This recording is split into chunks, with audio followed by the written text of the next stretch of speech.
Bonjour et bienvenue dans notre espace d'écoute et de lumière. Avez-vous déjà ressenti que votre cœur, particulièrement dans le domaine amoureux, est un champ de bataille silencieux? Des peurs persistantes, des doutes lancinants, l'anxiété de ne pas trouver la bonne personne, ou le poids des blessures passées qui vous empêchent de croire en un avenir heureux. Notre société regorge de conseils, mais si le véritable plan, le chemin sûr pour votre vie sentimentale, venait d'une source bien plus élevée et aimante. Aujourd'hui, nous allons découvrir comment voir votre vie amoureuse à travers les yeux de Dieu et déjouer les pièges qui tentent de vous égarer de son chemin parfait. Avant d'ouvrir nos yeux à cette perspective divine, je vous invite à ne pas entreprendre ce voyage en solitaire. La vérité prend racine plus profondément dans une communauté de soutien.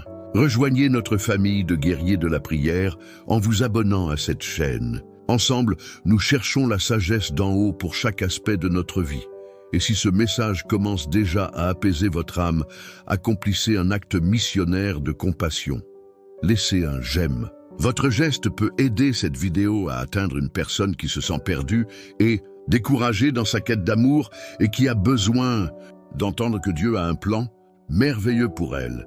Pour affirmer notre désir d'aligner notre cœur sur le sien, je vous invite à écrire cette simple prière dans les commentaires.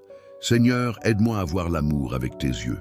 Que ce soit la déclaration de notre âme aujourd'hui. Et restez avec moi jusqu'à la fin de cette méditation, car je partagerai une clé pratique pour démasquer les mensonges les plus tenaces que l'ennemi plante dans nos esprits concernant notre vie amoureuse. Commençons par une vérité fondamentale. Avant la fondation du monde, avant même votre naissance, Dieu pensait à vous. Il n'est pas un architecte qui construit un chef-d'œuvre sans en avoir le plan. Quand il vous a créé, il vous a regardé avec des yeux d'amour et de joie. Il était enthousiasmé par votre vie. Il ne vous a pas créé pour que vous souffriez, pour que vous manquiez de bonheur ou pour vous refuser le meilleur. Imaginez un grand artiste passionné qui commence une nouvelle toile. Chaque coup de pinceau est rempli d'intention, de joie, d'un plan magnifique. L'artiste ne met pas de côté un coin de la toile en disant « cette partie-là, je la laisserai vide ou je la barbouillerai de gris juste pour faire souffrir mon œuvre ». Non, l'artiste a une vision de beauté pour l'ensemble. Dieu, le Créateur, a une vision complète et magnifique pour toutes les parties de votre vie, y compris votre vie amoureuse. La première grande armure que l'ennemi nous tend dans ce domaine est la comparaison et la peur d'être oublié. Nous regardons la vie des autres. Un tel s'est marié, un tel sort avec quelqu'un, un tel est en couple. Et puis souvent l'ennemi utilise une voix, parfois même celle de personnes bien intentionnées mais sans discernement, pour planter une graine d'anxiété dans notre esprit. Ces voix chuchotent « Oh là là, tu vas finir seul. Tu es encore célibataire ? Comment est-ce possible ? Tu es trop difficile. » Ces paroles sont des graines d'anxiété, de doute, de peur et de condamnation. Et le diable, le grand voleur, sait que chaque fois qu'il sème le doute et l'anxiété, c'est pour voler quelque chose, votre foi, votre espérance et votre paix. J'ai personnellement traversé ces souffrances. Pendant de nombreuses années, cette peur et ces doutes ont tourmenté mon cœur, me faisant croire que Dieu m'avait oublié dans ce domaine si intime. C'est pourquoi je peux compatir et je suis ici pour vous aider à guérir. La première chose à faire est de démasquer le mensonge. Le diable veut vous faire croire que Dieu est mesquin, sadique, qu'il vous refuse le bonheur conjugal. C'est une vision tordue de Dieu, contaminée par nos blessures, par le péché. C'est un péché contre Dieu que de croire de telles choses à son sujet. La vérité est que Dieu est amour. Il est bon, généreux. Il vous a créé non pour vous faire souffrir, mais parce qu'il vous aime et désire vous donner le meilleur. Il n'avait pas besoin de vous, mais son amour débordant a voulu vous créer et vous donner un plan de vie. Ce plan inclut une espérance et un avenir, et cela s'applique aussi à votre vie amoureuse. Il ne s'agit pas de croire que 90% de ma vie va bien, mais ma vie amoureuse, non, parce que Dieu ne veut pas. C'est un mensonge infernal qui vise à vous rendre amer envers Dieu. Nous devons nous repentir de croire ces mensonges sur le cœur de Dieu. Le repentir, c'est ce qui nous remet sur le droit chemin. Le diable sait que Dieu a un plan merveilleux pour vous, y compris un mariage épanoui et un avenir béni. C'est pourquoi il veut vous détourner de ce plan. Pourquoi? Parce que si vous suivez le plan de Dieu, chaque moment, chaque phase, chaque saison de votre vie a un objectif précis. Dieu est en train de vous construire, de réaliser une grande œuvre. Cette grande œuvre, c'est vous et lui. Il est en train de vous transformer à l'image de Christ. Chaque pas d'obéissance, même petit, contribue à cette métamorphose intérieure. C'est une construction silencieuse, invisible aux yeux du monde. Imaginez la construction d'un magnifique temple. Les pierres sont taillées loin du chantier dans la carrière pour qu'aucun bruit ne perturbe la sainteté du lieu de construction. De même, ce que Dieu construit en vous, dans le secret de votre âme, est silencieux. Mais chaque moment passé avec lui, chaque lecture de sa parole, chaque prière, est un coup de ciseau qui affine votre caractère. Dieu ne vous refuse rien. Il vous prépare. Quand vous avez l'impression qu'il vous nie le bonheur amoureux, vous pensez qu'il est mesquin. C'est une vision complètement erronée. Il vous voit avec enthousiasme, avec un plan merveilleux, y compris un mariage heureux, au bon moment et de la meilleure façon. Oui, nous vivons dans un monde déchu où le péché, la trahison, les traumatismes nous blessent. Mais nous ne devons pas laisser ces blessures nous voler l'avenir, nous voler le plan que Dieu a pour nous. Il a une espérance et un futur. La parole de Dieu nous offre une ancre dans ces moments. Ésaïe 30:15 nous dit « C'est en la conversion et le repos que sera votre salut. C'est dans le calme et la confiance que sera votre force. » La force ne vient pas de nos efforts désespérés, mais de la tranquillité et de la confiance en Dieu. Et Ésaïe 30:21 ajoute une promesse merveilleuse. « Tes oreilles entendront derrière toi la voix qui dira « Voici le chemin, marchez-y. » Quand vous vous détournerez à droite ou à gauche, Dieu nous guidera pas à pas. L'ennemi veut vous voler cette confiance, cette espérance que Dieu veut bénir votre vie amoureuse, qu'il se soucie de votre mariage. Il veut que vous pensiez « Dieu ne veut pas me donner ça, alors je n'attendrai pas, je n'y croirai pas. » C'est un mensonge. Votre frustration envers Dieu, vos pensées erronées à son sujet déforment la réalité. Au lieu de cela, regardez-le comme le Père aimant et bon qui a le meilleur mariage pour vous, au meilleur moment et de la meilleure façon. Votre tâche est de suivre pas à pas, d'être fidèle à chaque instant, d'apprendre à discerner les temps et les saisons sans vous comparer aux autres. La comparaison est un piège démoniaque qui vous fait croire que Dieu n'est pas fidèle envers vous parce qu'il agit différemment avec d'autres. La Bible dit « Cherchez premièrement le royaume et la justice de Dieu. Et toutes ces choses vous seront données par-dessus. » Le mariage n'est pas la chose principale. C'est un plus, un ajout. Dieu nous a créés comme son chef-d'œuvre, avec un plan et un but. Si vous croyez que Dieu ne veut pas que vous vous mariez, vous montrez que votre âme est blessée, qu'elle croit encore à des mensonges. La vérité de Dieu est la seule chose qui peut changer cela. Ma propre vie a été transformée lorsque j'ai compris cela. Pendant des années, j'ai cru à des mensonges concernant ma vie amoureuse. Mais j'ai aussi passé de nombreuses années à lire ma Bible et à prier. Et c'est cette construction silencieuse qui m'a changé. J'ai compris que mon corps, mes désirs, mes émotions crient souvent des choses contraires à la volonté de Dieu. C'est une guerre constante entre la chair et l'esprit. La chair veut se plaindre, croire aux mensonges, se battre. Mais nous avons le choix. Nous choisissons d'être guidés par l'esprit ou par la chair. Le mensonge selon lequel vous allez rester seul est une ruse du diable pour vous distraire du plan de Dieu. Dieu vous regarde et sourit. Il a un plan bon et parfait pour votre vie, y compris le mariage. Au bon moment, si tel est le désir digne de votre cœur et que vous suivez son plan. Le problème est que les gens n'attendent pas le temps de Dieu. Ils veulent tout de suite, par leur propre force. C'est là que nous tombons dans le piège. Mais il y a un test, une preuve de notre soumission. Un test que Dieu peut nous demander. Le problème est que les gens n'attendent pas le temps de Dieu. Ils veulent tout de suite, par leur propre force. C'est là que nous tombons dans le piège. Mais il y a un test, une preuve de notre soumission. Un test que Dieu peut nous demander et qui révèle ce qui se trouve réellement dans notre cœur. Laissez-moi vous raconter une histoire que j'ai entendue. C'est l'histoire d'un homme et d'une femme qui fréquentaient la même église. Ils n'étaient pas en couple, à peine des amis, mais Dieu a parlé séparément au cœur de chacun. À l'homme, Dieu a dit « Cette femme est ton épouse » et à la femme « Cet homme est ton mari ». Imaginez la joie, l'excitation, mais l'instruction de Dieu à l'homme était déconcertante. Elle est ton épouse, mais pendant 1 an, je veux que tu restes loin d'elle. Ne lui parle pas, ne la regarde même pas. Et à la femme, Dieu a simplement dit d'attendre. L'homme a obéi. C'était une torture. Il voyait la femme qu'il aimait, son avenir, et il devait l'ignorer. Il passait à côté d'elle sans un mot, détournant le regard. La femme, de son côté, était dans la confusion. « Seigneur, tu m'as dit qu'il est mon mari, mais cet homme me déteste. Il ne me regarde même pas. » Mais que faisait l'homme dans son secret? Il ne l'ignorait pas. Il priait pour elle. Il jeûnait pour elle. Il disait à Dieu, « Seigneur, je l'aime. Elle est mon épouse, mais j'obéis. Ta volonté avant la mienne. » Il apprenait la soumission.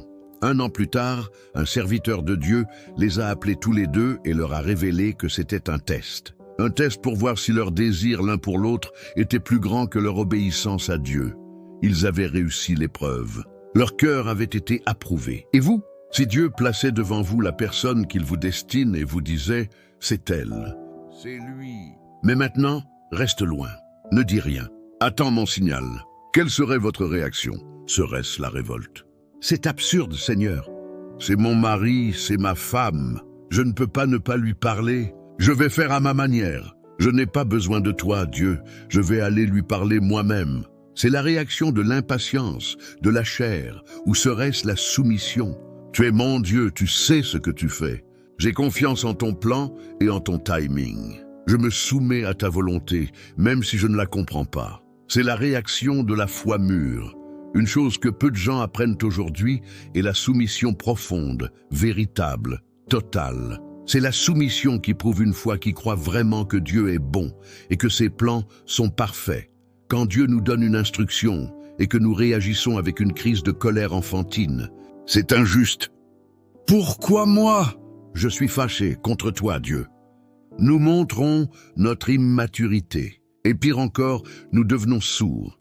Imaginez un enfant qui fait une crise de colère, qui hurle et qui pleure. Son père essaie peut-être de lui expliquer calmement la situation, mais l'enfant, dans sa crise, n'entend rien. Il est enfermé dans sa propre frustration. De même, quand nous faisons une crise de colère spirituelle contre Dieu, nous fermons nos propres oreilles à la direction qu'il veut nous donner. Dieu attend que notre crise se calme pour pouvoir nous parler. Il veut nous guider dans notre vie amoureuse, mais il ne peut pas le faire si nous sommes en pleine révolte. En train de crier contre lui, beaucoup d'erreurs, particulièrement chez les jeunes femmes, viennent de ce manque de soumission à Dieu. Une attitude qui dit « Ce garçon est trop lent, il ne prend pas d'initiative, je vais devoir faire quelque chose. Je dois le conquérir, attirer son attention, aller vers lui. » C'est l'attitude qui veut faire par la force de son propre bras. Mais la première question est « Qui est le Seigneur de votre vie ?» Si c'est Jésus, alors la première personne à qui vous devez parler de cet homme n'est pas cet homme. C'est Jésus. La première action n'est pas de courir vers lui, mais de vous prosterner devant Dieu. Voulez-vous être une femme sage et mûre? La première chose à comprendre est que l'amour est patient. L'amour ne cherche pas son propre intérêt. Si vous aimez vraiment quelqu'un, vous devez respecter le processus que Dieu est en train d'accomplir dans sa vie, au lieu de vous concentrer sur vous-même et sur ce que vous voulez. Oh, Seigneur, je le veux maintenant, ici avec moi. La prière d'amour est « Seigneur, je veux tellement son bien que je prie que tu accomplisses complètement ton plan dans sa vie. Je respecte ce que tu es en train de faire en lui. » L'amour n'est pas égoïste, il n'est pas pressé, il est patient. Il croit tout, il espère tout, il supporte tout. Mais souvent, nous ne respectons pas cela. Au lieu de cela, nous essayons d'interférer, de manipuler, de forcer les choses pour satisfaire notre propre ego, notre propre solitude. Le secret est la soumission complète. Pas de dire « Seigneur, tu m'as dit qu'il est mon mari, alors maintenant qu'est-ce que je dois faire pour l'avoir ?» Mais de dire « Seigneur, tu m'as dit cela, maintenant qu'est-ce que tu veux que je fasse ?» Et souvent la réponse sera « Rien, reste en silence, fais-moi confiance, laisse-moi travailler. » Le respect de l'œuvre de Dieu dans la vie de l'autre est une marque de maturité spirituelle. Qui sommes-nous pour nous ingérer dans le travail que le divin artisan est en train d'accomplir dans une autre âme? Le secret est que Dieu n'est jamais en train de vous nier quelque chose. Il est toujours en train de vous préparer à recevoir quelque chose de meilleur. Il vous prépare, vous, pour être une meilleure épouse, un meilleur mari. Il prépare l'autre personne. Il prépare le timing. Il prépare les circonstances. La confiance, c'est de le laisser achever son œuvre. Le secret est que Dieu n'est jamais en train de vous nier quelque chose. Il est toujours en train de vous préparer à recevoir quelque chose de meilleur. Cette période d'attente, qui nous semble vide, est en réalité le chantier de construction le plus important de notre vie. Dans l'Ancien Testament, lorsque le temple de Salomon a été construit, la Bible nous dit que les pierres étaient taillées et préparées dans la carrière, de sorte qu'aucun bruit de marteau ou d'outil ne fut entendu sur le site du temple. C'était une construction immense, mais silencieuse. De même, Dieu est en train de vous tailler dans la carrière de votre célibat, de votre attente. C'est un travail silencieux, intérieur, invisible aux yeux du monde. Il vous façonne, il vous polit, il vous prépare pour que vous soyez une pierre vivante, prête à être assemblée dans l'édifice d'un mariage qui le glorifie. Que construit-il en vous? Votre identité, votre caractère, votre patience, votre capacité à aimer de manière désintéressée. Il vous apprend à dépendre de lui seul pour votre bonheur, afin que votre futur conjoint ne soit pas une idole, mais un partenaire. L'une des plus grandes ruses du diable est de vous faire mépriser votre présent en vous obsédant par votre avenir. Il veut vous voler la joie et le but de votre aujourd'hui en vous rendant anxieux, ce pour un demain que Dieu a déjà planifié. Imaginez un étudiant en médecine qui rêve de devenir un grand chirurgien.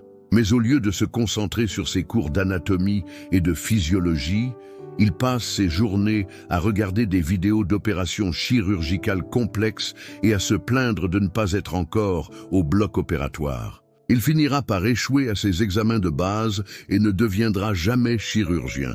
Votre saison actuelle, quelle qu'elle soit, est votre cours d'anatomie. C'est là que Dieu vous enseigne les bases. Si vous n'êtes pas fidèle dans l'aujourd'hui de Dieu, vous ne serez jamais prêt pour le demain qu'il a pour vous. Le secret du succès futur est la fidélité présente. Pour les femmes en particulier, l'ennemi tente un piège subtil, lié à une blessure ancienne de l'humanité, le désir de contrôler sa destinée amoureuse. C'est cette voix qui murmure « Il faut que tu fasses quelque chose. Il faut que tu ailles le chercher. Il faut que tu attires son attention. » C'est l'esprit qui veut faire par la force de son propre bras. Mais la Bible nous enseigne un principe plus élevé. Vous, en tant que fille de Dieu, n'êtes pas une chasseresse. Vous êtes un trésor. Un trésor n'a pas besoin de courir après les gens pour leur montrer sa valeur. Un trésor est gardé, protégé, et sa valeur réside dans son caractère précieux. Le rôle du chercheur de trésors est de le découvrir. Votre rôle est de vous laisser façonner par le divin artisan, de devenir ce trésor d'une valeur inestimable, caché et protégé en Christ. Arrêtez de courir. Apprenez le plaisir et la puissance d'être caché en Dieu.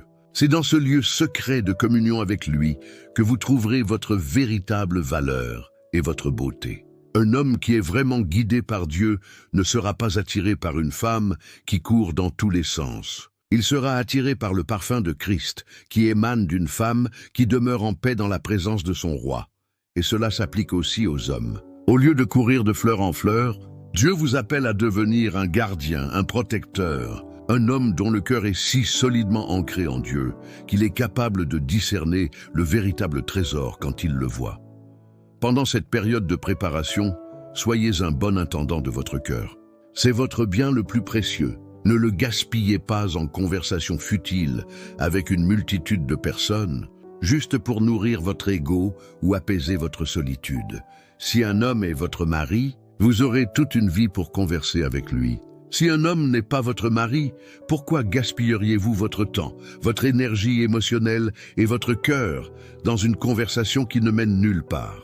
Gardez votre cœur entier pour celui que Dieu a préparé. Ce n'est pas de la passivité, c'est de la confiance active. C'est se concentrer sur le fait de devenir la bonne personne plutôt que de trouver la bonne personne. Ce processus de construction intérieure, de fidélité dans le présent et de garde du cœur est la préparation la plus efficace pour un mariage béni. Mais comment savoir quand la saison de la préparation est terminée? Comment Dieu nous guide-t-il lorsque le moment de la rencontre arrive enfin? Comment discerner sa voie dans une décision aussi cruciale? La première chose à comprendre est que Dieu, qui nous a guidés dans notre attente, a promis de nous guider dans notre choix. La Bible nous donne cette promesse magnifique. Tes oreilles entendront derrière toi la voix qui dira « Voici le chemin, marchez-y ». Cette voix n'est pas nécessairement une voix audible. C'est la voix du Saint-Esprit qui parle à notre cœur à travers plusieurs canaux. Le premier canal est la paix. Non pas l'excitation ou l'engouement, mais une paix profonde. Une paix qui surpasse toute intelligence et qui garde nos cœurs et nos pensées. Lorsque vous êtes sur le point de prendre une décision et que vous ressentez une agitation, une anxiété, une urgence pressante, c'est souvent un signal d'alarme. L'ennemi travaille par la précipitation. Dieu, lui, travaille par la paix. Une relation bénie par Dieu apportera une profonde sérénité à votre âme, pas un chaos émotionnel. Le deuxième canal est la confirmation par les circonstances. Un Dieu qui peut guider les étoiles dans leurs orbites peut certainement orchestrer les événements de notre vie. Lorsque le temps de Dieu arrive, les portes s'ouvrent naturellement sans que nous ayons à les forcer. L'histoire d'Isaac et Rebecca dans la Genèse est un exemple parfait. Abraham envoie son serviteur trouver une épouse pour son fils. Le serviteur ne se fie pas à son propre jugement. Il fait une prière très spécifique, demandant à Dieu un signe clair. Et Dieu répond à sa prière au-delà de toute attente, en orchestrant la rencontre parfaite au bon moment et au bon endroit. C'est une démonstration que Dieu se soucie des détails de notre vie amoureuse et qu'il peut nous guider de manière précise lorsque nous lui soumettons nos désirs. Le troisième canal est le conseil sage. La Bible nous dit que le salut est dans le grand nombre des conseillers. Avant de vous engager dans une relation, parlez-en à des personnes mûres dans la foi, des personnes qui aiment Dieu et qui vous aiment. Souvent, elles peuvent voir des choses que nous ne voyons pas, aveuglés par nos émotions. Et le canal le plus important est toujours l'alignement avec la parole de Dieu. Le Saint-Esprit ne vous guidera jamais à vous unir à quelqu'un qui vous éloigne de Dieu, qui ne partage pas votre foi profonde, ou qui vous pousse à compromettre vos principes. Toute relation qui contredit la parole de Dieu n'est pas une porte ouverte par Dieu, mais un piège tendu par l'ennemi. La plus grande peur de beaucoup est de manquer la volonté de Dieu. Mais si votre cœur désire sincèrement plaire à Dieu, si vous êtes en communion avec lui, il est bien plus capable de vous guider que vous ne l'êtes de vous perdre. Faites-lui confiance. Votre travail n'est pas de trouver la bonne personne. Votre travail est de rester proche du guide. Il se chargera de votre itinéraire. Cela signifie qu'il faut abandonner les méthodes du monde. Cessez de chasser, de manipuler, d'essayer d'attirer l'attention. Cessez de se torturer l'esprit avec des fantasmes et des illusions, ce qui est une forme de destruction de soi.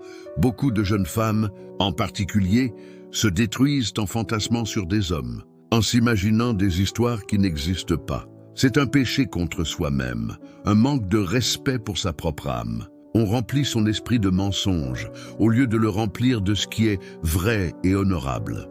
Le respect de soi commence par la discipline de ses pensées. Vous devez être un bon intendant de votre cœur. Si vous remarquez un mari bon dos, une pensée de tristesse, de désespoir ou d'obsession concernant votre vie amoureuse, ne l'ignorez pas.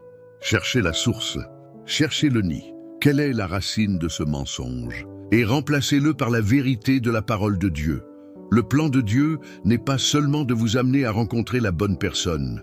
Son plan est bien plus grand. Il veut que votre union ait un but qui dépasse votre simple bonheur personnel. Quel est ce but? Quelle est la vision de Dieu pour le mariage? C'est la dimension que beaucoup oublient. Nous avons exploré les principes du discernement divin. Mais la question demeure. Pourquoi Dieu se soucie-t-il tant de notre vie amoureuse? Parce que le plan de Dieu n'est pas seulement de nous amener à rencontrer la bonne personne. Son plan est bien plus grand. Il veut que notre union ait un but qui dépasse notre simple bonheur personnel. C'est la dimension que beaucoup oublient. Dans la vision du monde, le mariage est souvent vu comme une destination finale. Le but est de trouver l'âme sœur pour être heureux. Dans la vision de Dieu, le mariage n'est pas une destination, c'est un point de départ. C'est le début d'une mission à deux. Retournons au tout début, dans le jardin d'Éden. Après avoir créé Adam, Dieu a dit « Il n'est pas bon que l'homme soit seul. Je lui ferai une aide semblable à lui. » Le mot « aide » ici n'a pas le sens d'une assistante ou d'une subordonnée. Le mot hébreu « ézer » est utilisé ailleurs dans la Bible pour décrire Dieu lui-même comme notre aide. C'est une aide puissante, un allié indispensable.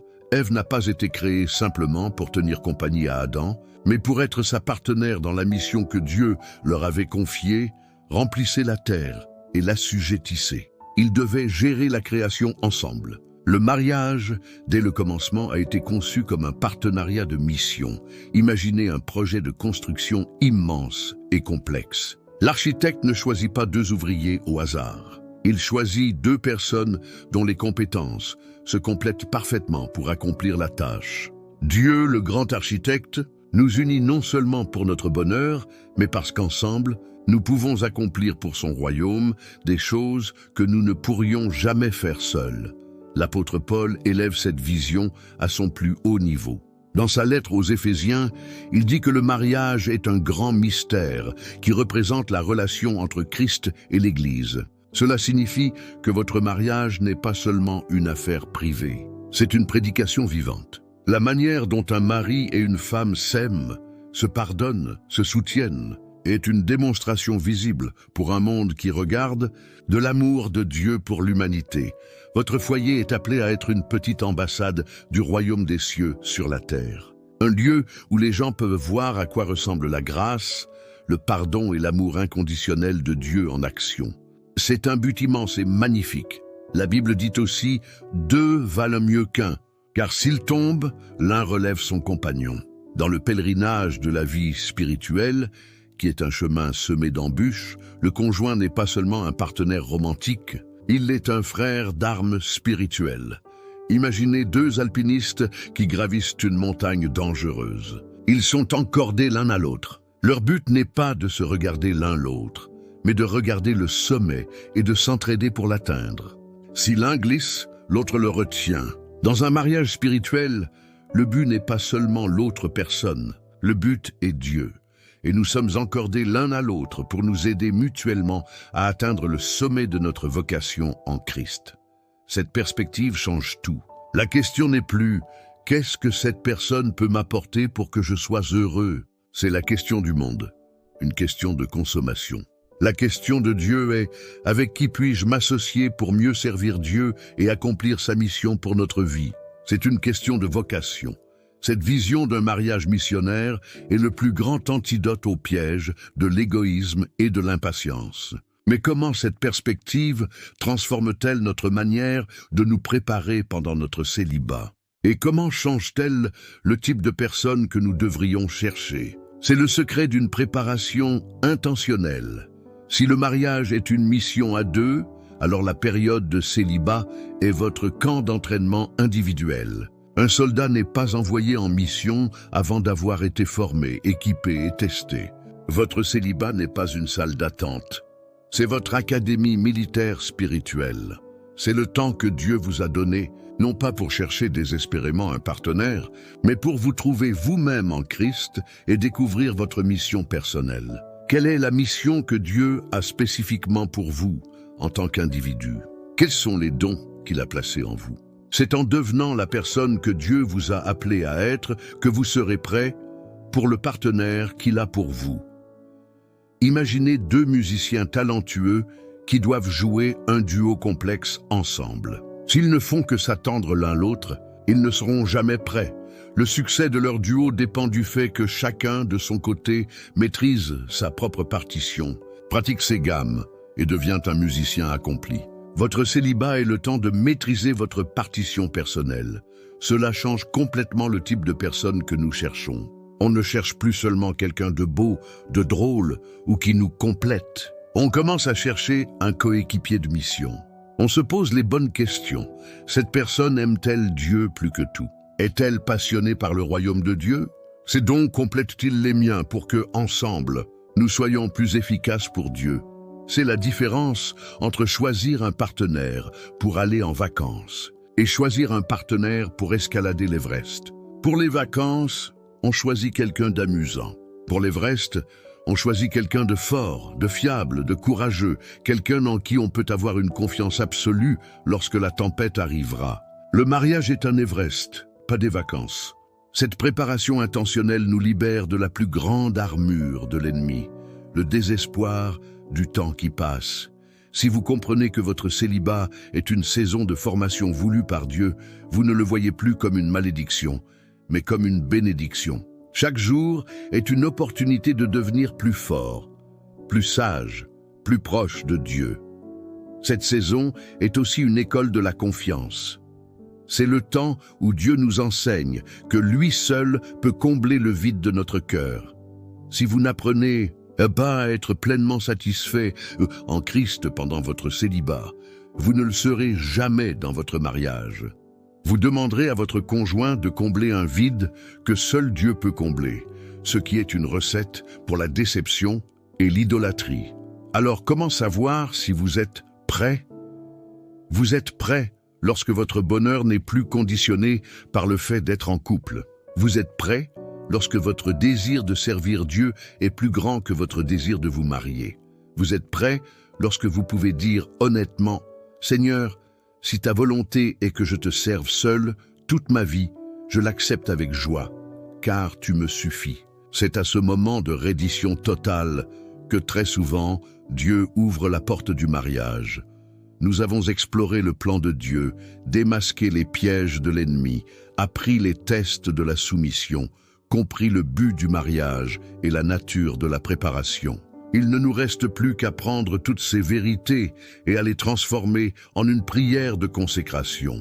Une prière qui remet notre cœur et notre avenir amoureux entre les mains du Maître architecte. Je vous invite à vous joindre à moi dans cette prière. Ne laissons pas l'anxiété avoir le dernier mot. Donnons-le à la confiance. Seigneur mon Père céleste, je viens devant toi avec mon cœur et tous ses désirs. Je confesse que j'ai souvent cru aux mensonges de l'ennemi. J'ai cru que tu m'avais oublié, que tu me refusais le bonheur. J'ai eu une vision tordue de ton caractère. Pardonne-moi, Seigneur, pour mon manque de confiance. Aujourd'hui, je choisis de croire en ton plan parfait. Je renonce à la précipitation, à la manipulation et à la force de mon propre bras. Je me soumets à ton timing et à ta sagesse. Je fais confiance au fait que tu ne me refuses rien, mais que tu me prépares. Je te consacre ma saison de célibat. Fais-en un temps de formation, de guérison, de croissance. Construis mon caractère. Révèle-moi ma mission. Fais de moi la personne que tu m'as appelée à être afin que je sois prêt pour le partenaire que tu as pour moi. Apprends-moi à trouver ma satisfaction complète en toi, pour que mon futur mariage soit une mission de service et non une recherche égoïste de bonheur. Je te remets ma vie amoureuse, mon avenir, mes désirs, que ta volonté soit faite, non la mienne. En Jésus-Christ, Amen. Cette prière est le début d'une vie de paix dans ce domaine si sensible. Au début, je vous ai promis une clé pratique pour démasquer les mensonges de l'ennemi. Voici cette clé. C'est un exercice simple que j'appelle le renversement de la pensée. La prochaine fois qu'une pensée angoissante sur votre vie amoureuse se présente, par exemple, je vais finir seul, ne la laissez pas s'installer. Faites ces 3 choses. 1. Identifiez le mensonge. Nommez la pensée pour ce qu'elle est, une attaque, un mensonge. Dites « Ceci est le mensonge de la peur et de l'oubli ». Déclarez la vérité. Contrez immédiatement ce mensonge avec une vérité biblique spécifique. Dites à voix haute « Je rejette ce mensonge car la parole de Dieu me dit qu'il a un plan d'espérance et d'avenir pour moi et qu'il est un Père bon qui donne de bonnes choses à ses enfants. » Changez de focus. Redirigez activement votre attention vers votre mission d'aujourd'hui. Demandez-vous « Quelle est la chose fidèle que Dieu me demande de faire maintenant ?» Concentrez-vous sur cette tâche. L'action fidèle est le meilleur antidote à l'anxiété future. Identifiez, déclarez, changez de focus. Cette pratique brise le pouvoir de la rumination et ancre votre esprit dans la vérité et l'action présente, au lieu de le laisser dériver dans la peur de l'avenir. Notre temps ensemble touche à sa fin. Si ce message a apporté de la paix et de la clarté à votre cœur, je vous invite une dernière fois à rejoindre notre communauté. Abonnez-vous pour faire partie de notre famille de guerriers de la prière. C'est ici que nous nous soutenons pour rester fidèles dans chaque saison de la vie. N'oubliez pas votre j'aime missionnaire. Votre geste peut aider cette vidéo à apporter l'espérance à une personne qui souffre en silence, croyant aux mensonges sur sa vie amoureuse. Et si vous connaissez quelqu'un qui est tourmenté par ces questions, qui se sent désespéré ou impatient, partagez cette vidéo avec lui ou elle. Soyez un canal de la paix de Dieu. Aujourd'hui, nous avons appris à faire confiance au plan de Dieu pour notre vie amoureuse, en comprenant que son but est de nous préparer et de nous donner le meilleur. Cette confiance dans le plan souverain de Dieu s'applique à tous les domaines de notre vie. Si vous voulez découvrir comment cette même confiance a transformé un jeune homme trahi et emprisonné en l'homme le plus puissant du monde, je vous invite à nous rejoindre pour notre prochaine méditation, le secret du succès, en explorant la vie de Joseph. D'ici là, ne laissez plus la peur vous voler la joie de votre saison présente. Faites confiance à l'architecte. Il est en train de construire quelque chose de magnifique. Soyez bénis.